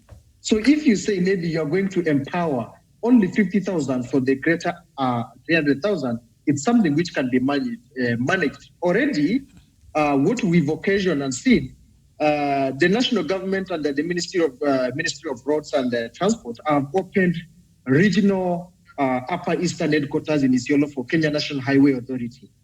Yesterday, I saw there were some roads which were being cleared in this part of, Samburu, Laisamis, and Lagloko as you head to Marsabit. They used from the onset of engineering, the engineer who is managing the site, the human resource director, the casual workers, the driver, all of them are locals. That is a good example of what the national government decided to do. Before we embark on, infrastructure development, let's empower these guys. And what has been in place nowadays is that the other week I was at the Ministry of Public Works, and they have said they are planning to open up a virtual and even physical college at the Ministry of Public Work for the Upper Eastern region in Isiolo for these people to be empowered. I think when it can be complemented, as you've said, health department, what we did. The other day, the county government of Isiolo, they hired 2 nurses from Kenyatta National Hospital to manage the issues of COVID-19. There is no doctor, there is no nurse in Isiolo County who can manage those ICU beds, HDU beds. This is a very sad situation. And when you purchase these beds at an expense of 2 million, well, there is no human development capacity which can man and run this capacity, this infrastructure, then it is a disaster. So Miriam, I think it can complement one another, but what we need to have the first vice chancellor, apart from Professor Osman Warfa in Kenya. We need to have possibly, one of the few neurosurgeons we can have in this country. And the only way you can do this is what human development empowerment has done for me. Personally, I'm the only student from Isiolo County who is in Maseno, where Songa and Alomba can attest to this. And this is human development. When I go to Isiolo and put on a suit, people are shocked the qualities of the suit I put on. Sometimes nashindana na governor. And they say, okay, fine. Musa, you are doing a lot. This is human development, okay? So that is my question, Miriam. Thank you. Now, Miriam, before he runs off, there is something very nice he brought here. For 7 years, the abattoir and Professor Jared, let's leave this panel when we have agreed, sure. For 7 years, Walai, this abattoir has not worked. But if you go to the books of the governor of Isiolo and the parliament, the county, they have been allocating money to this abattoir. Am I wrong? You're right, Dr. There you are. 7 years. Each year, the governors have been taking money purportedly to keep the abattoir. Now, my question is this. Are there no animals in that region? Have rustlers taken all the animals? Where have the animals gone? Or has it become Mount Elgon, where only women remain? Dr. We are forced to slaughter our cattle, goats, and camel and take them all the way to Kiamaiko there in Nairobi. People are using lorries to transport meat. This is the issues on the ground. We have a livestock market here, but in terms of allocation of this meat processing plant, we go all the way to Kiamaiko or Meru for our meat to be processed, and yet we have an abattoir and an airport here. Very well. You're telling me that is what Matanga has been saying again. You see, the man is on the ground, not me, not me. He's there. as Musa, if I was there. I Musa, told you. thank you very much. Yes. Miriam, yesterday I mentioned about that Coca-Cola factory that Mobutu opened in his village, Yes. and it has never been opened. No one has ever worked there. So But as I capacity is said, also everything. those things that Mobutu used to do were to serve his own interest. So when he died, they died with him. No, but- so for Mobutu, But it's a different. He built even residential houses, offices there for the people, for his own people. The road that he built there, they were not even able to maintain those particular roads. They lacked capacity. There was no incentive. Very well. So Thank you whatever so much. Musa is putting there is a replica of that, and it's very unfortunate that it's happening at this century. All right. Thank you so much, Musa Dido. It was very lovely to have you on the panel today. Thank you so much. Hopefully, we can have you back here very soon. 11 every morning. Okay. You can always be ready if you have time for us. Thank you. Thank you. I'll talk to you through Daniel. Thank you. Thank you, sir. Thank you. We'll talk to you. Okay. All right. Thank you so much, Musa. There. Thank you very much. And in fact, you have brought a new perspective. That's the meat I have. Yes. I wanted. He's brought. Thank you. Thank you. Okay. Yeah. Thank you. So, Professor, Thank you. equity normally demands that we provide more to those with higher fiscal need, and as I mentioned, their fiscal need, the kind of services that perhaps are more expensive or are not there in certain counties that might require more money allocated to that. But in this case, Musa, who comes from there, is saying no, we have in fact more than enough, and so. All right. So the other principle when it comes to the revenue sharing that is used internationally is the principle of fiscal capacity. And this means it looks not at the needs of the counties like what we are looking at in the country when we are allocating these monies, but the ability to pay. Some counties have larger economies or larger endowments on natural resources. These counties are able to pay more of the cost of their own services. Say like in Nairobi, we are able to generate more revenue compared to say Marsabit, compared to say Siaya. We are able to, Nairobi County itself, it's able to generate more revenue. So that in this principle, it might mean that Nairobi does not need to be allocated more money because it's able to generate its own revenue compared to other counties. Could this be a factor when it comes to the allocation of revenue in the different counties here that perhaps should be considered, Professor?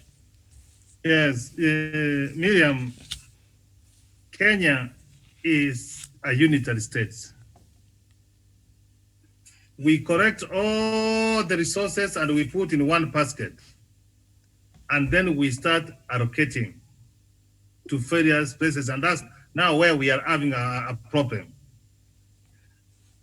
The formula which we use to allocate that one, health, like this new formula, we are saying it takes 17%. Of the money going to the counties.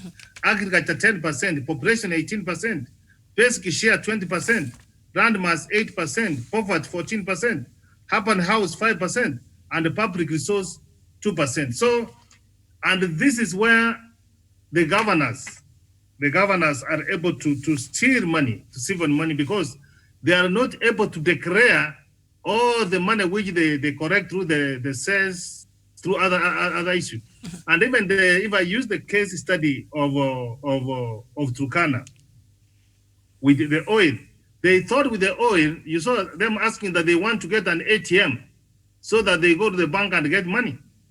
And you could see the president was so furious to them because even the 11 billion they get every other year, how much they produce. So Kenya is a unitary state. We have not reached that one that every county which generates its own money can make its own use. In fact, the money they collect, they declare to the central bank, and then is deducted from what they get from the revenue allocation. So that's where we are. All right. Thank you there. So, Daniel, the principle of fiscal capacity there that says that equity demands that when some counties can shoulder more of the burden of paying their own cost, we should provide less to them and more to the counties that are not able to afford the basic level of services from their own resources. As we have seen there, the way they are able to generate their own revenues, not all counties are the same. And of course, I think Nairobi leads in terms of how it's able to generate its own revenue on top of the monies that are being allocated. Should this principle, come into play when allocation of money is being considered?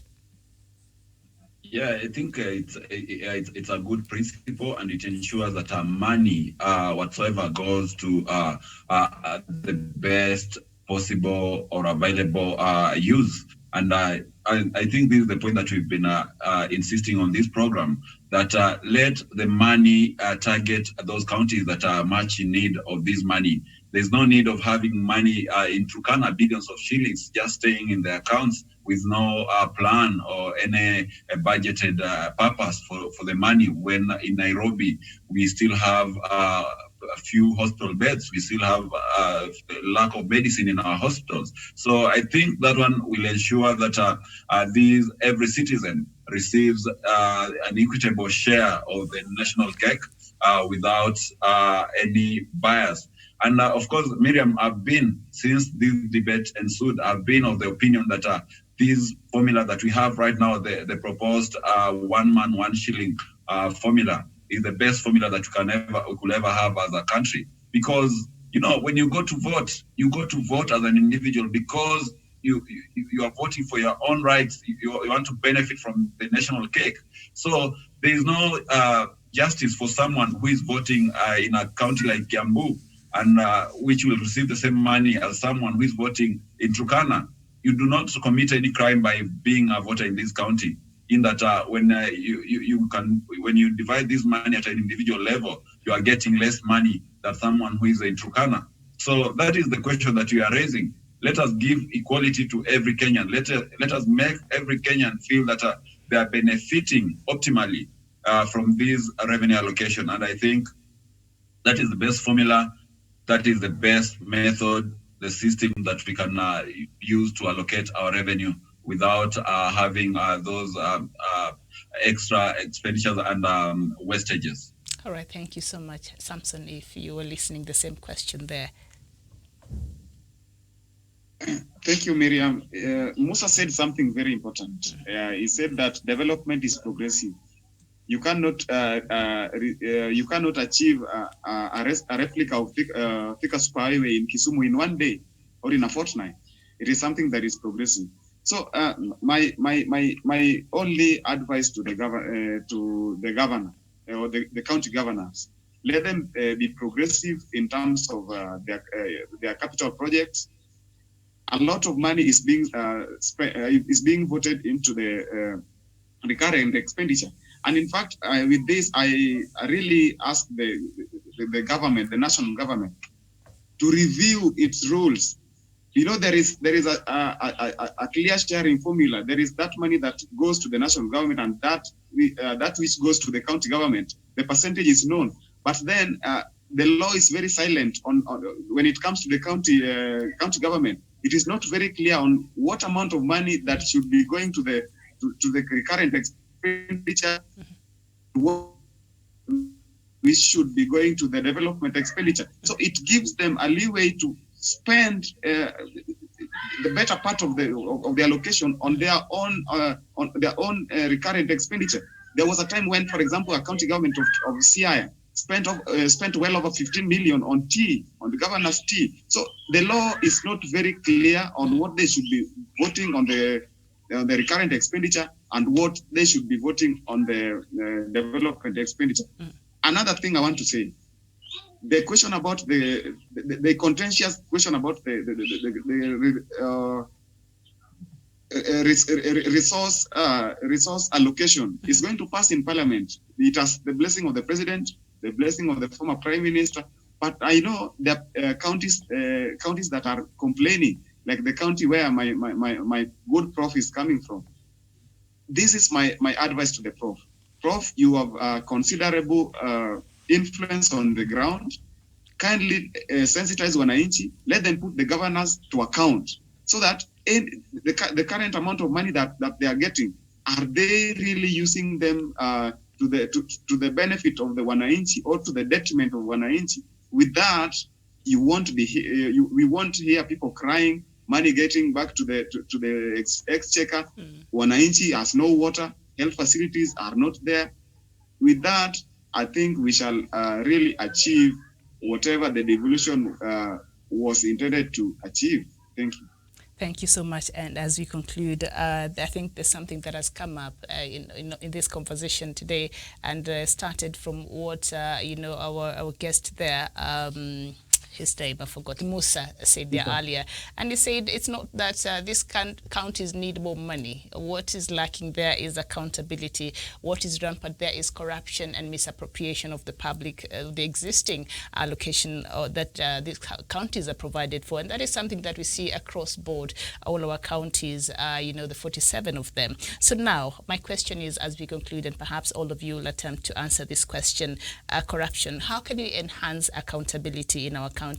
And also, there has been reports that have come up from Auditor General in the past that said a lot of the monies that are being allocated to the counties, a huge percentage goes to paying of wages, and we see them, hiring people.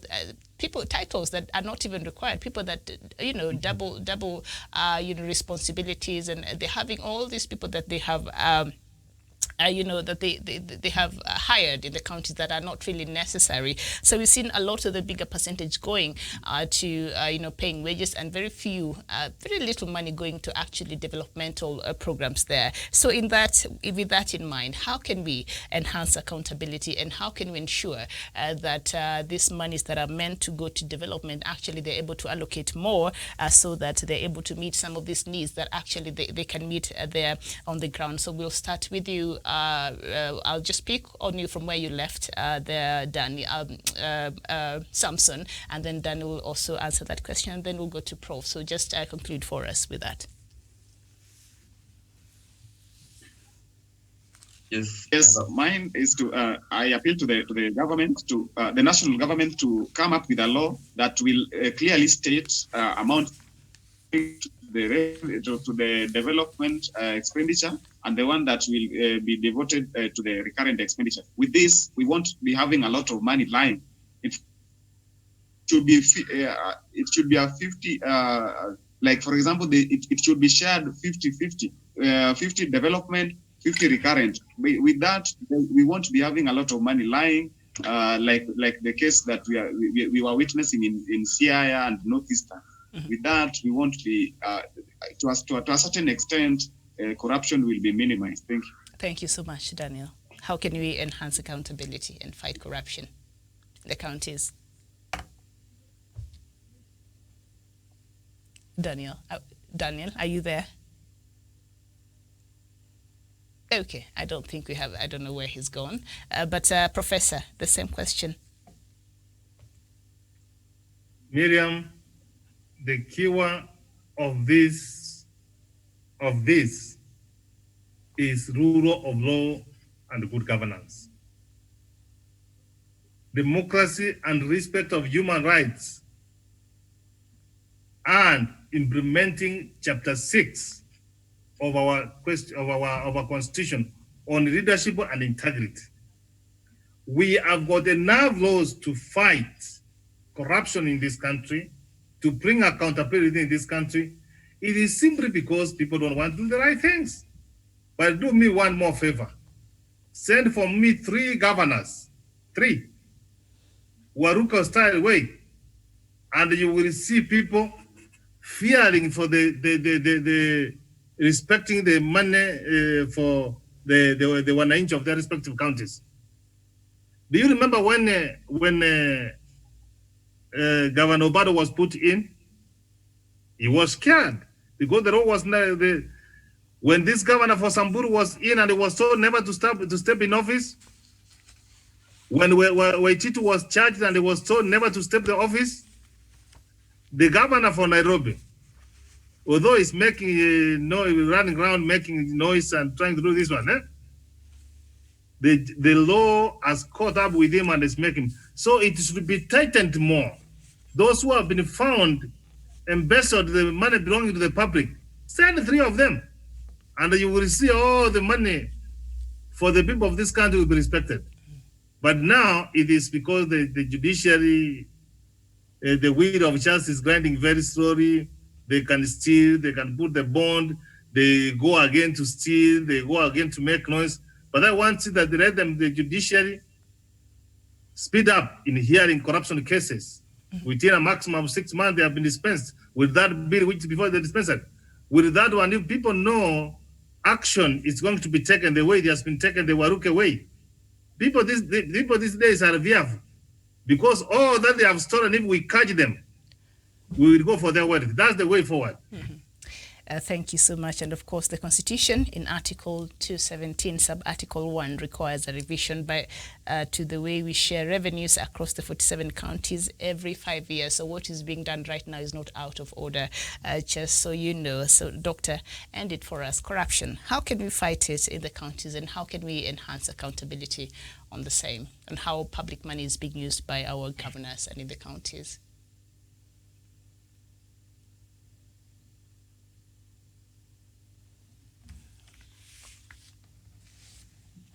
Very well. I don't know if a doctor is still there. Okay. All right. So, yes. Maybe if I could just come in. Back. I think. Yeah.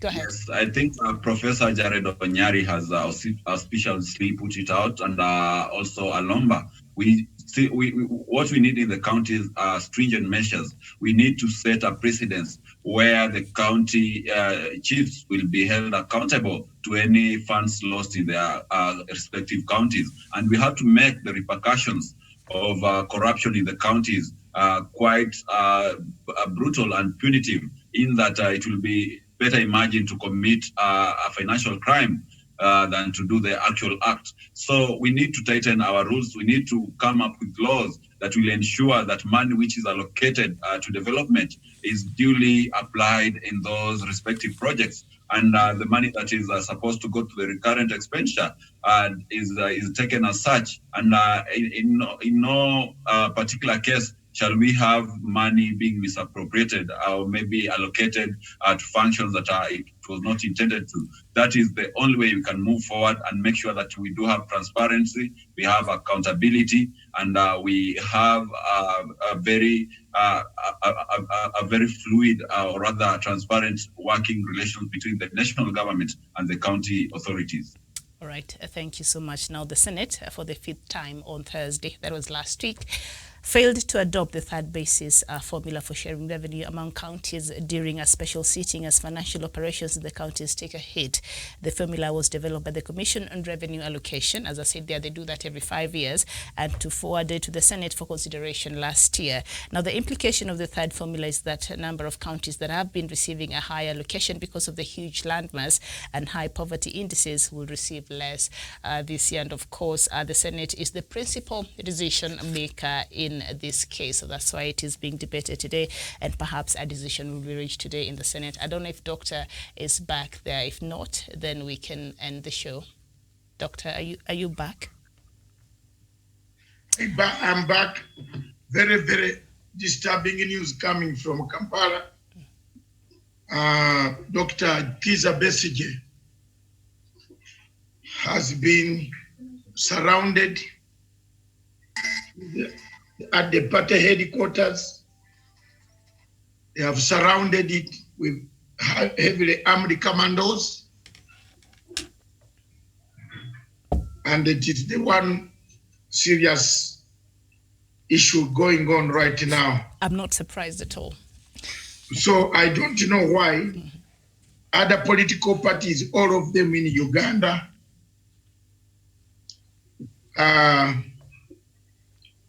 are launching their manifestos today. I don't know why they singled out Dr. Besigye and the group. The whole place is cordoned off with commandos, not usual police. That is why I ran to receive a call. But I'm back in my summary. I want to make it very clear, Miriam. east or west. Devolution was meant for the best, for the betterment of the people of Kenya. Let's help them to get something out of it. Let the government, let the President Uhuru Kenyatta, you always watch us, or your people take notes for you and other things from us. Thank you. Take this to the bank. Change the whole devolution chapter. Change it. There's no need of a governor. Put it on a referendum. Do people need a governor or not? I swear, if you put that question, I'm here. If Angel Gabriel and God allows me to be here to listen, 101% extra of Kenyans will say we don't need a governor. If I'm wrong, any of you can challenge me. People will say, no, we don't need a governor. Because we have seen the worst part of a governor. You have seen what this young man from Isiolo is telling you, our correspondent from Northeastern. He has told you that Ekuru Katan is fighting in Masabit with the new. Have you seen this? Have you seen this? Do you need a governor? You are creating warlords. And don't blame Matanga when I'm in retirement in my home, sitting and looking after my grandchildren. Don't disturb me. I've been, of late, I've been making those warnings, Miriam. Don't disturb me. I am left with very few years. Don't say I did not say it. You don't need a governor who is eating everything, including the small cows. Everything. Women govern. Leader governor. Good woman govern. Good aeroplane governor. Helicopter govern. So, what society are you creating? While the poor people are poor. We reach a pandemic of this nature. Isn't it a shame for a governor to tell us he has 10 beds? In 8 years, you have only 10 beds? Miriam, I submit that let it be one man, one vote, one man, 1 shilling, 1 vote, 1 shilling.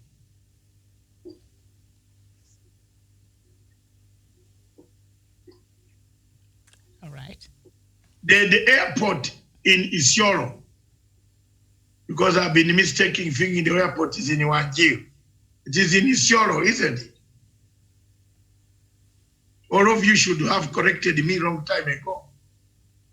The airport is in Isiolo. Who uses it? Is Kenya Airways going to Isiolo?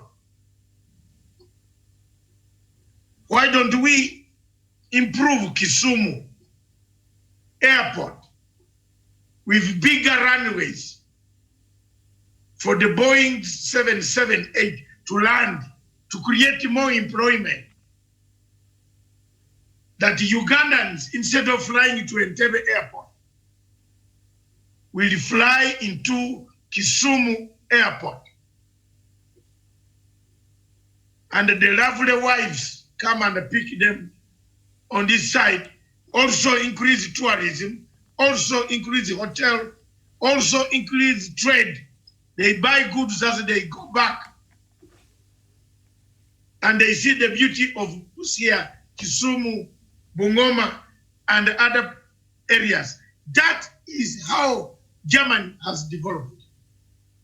That is how Switzerland has developed. You think Switzerland is between two countries? The capital city, Geneva, you can walk, then you have crossed in one part is in Germany, in Switzerland, one part is in France. You live this way, they are speaking Swiss, there they are speaking French. Bonjour, allez, maison, oui. They speak German and French. German, yeah, look at the way. But they have developed because they made that airport big. A big city. Kisumu can become very big. And Kisumu can ferry many people. More than Isiolo,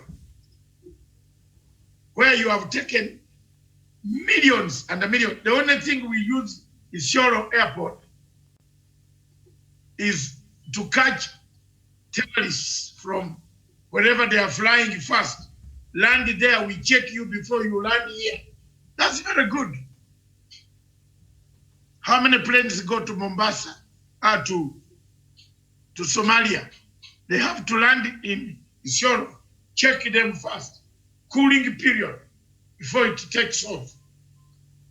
So we have taken projects. The man has just told you there is an abattoir for slaughtering animals. You mean you tell me there are no animals in Isiolo anymore? And the abattoir has not worked for 7 years. And that woman of Isiolo, they are now asking for more money. To do what? Where is the money for 7 years for the abattoir? Where has it gone? If you go to the books, you'll find that they have been taking money for 7 years.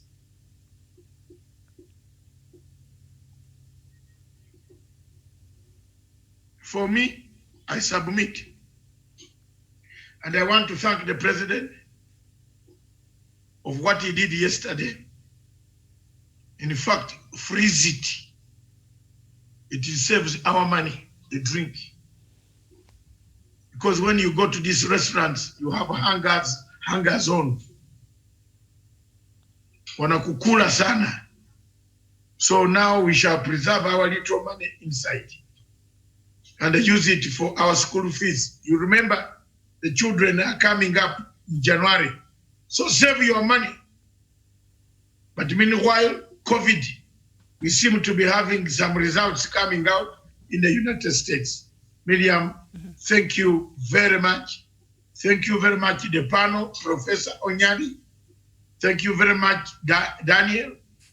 I want to thank you so much. I am here at 3 p.m. Which way? Africa. And it is all your show. I will just listen in, ask me the questions. All right, thank you there. And also we had earlier a guest there, Musa Dido from northeastern Kenya. Thank you. Samson Onyango from Kisumu. Thank you there. Of course, Daniel Wesonga, our usual correspondent, and Professor Jared Onyari. And of course, Doctor, thank you so much from the Political Command Center. My name is Miriam Mogutu. A very good afternoon to you. I'll see you later. Bye-bye for now.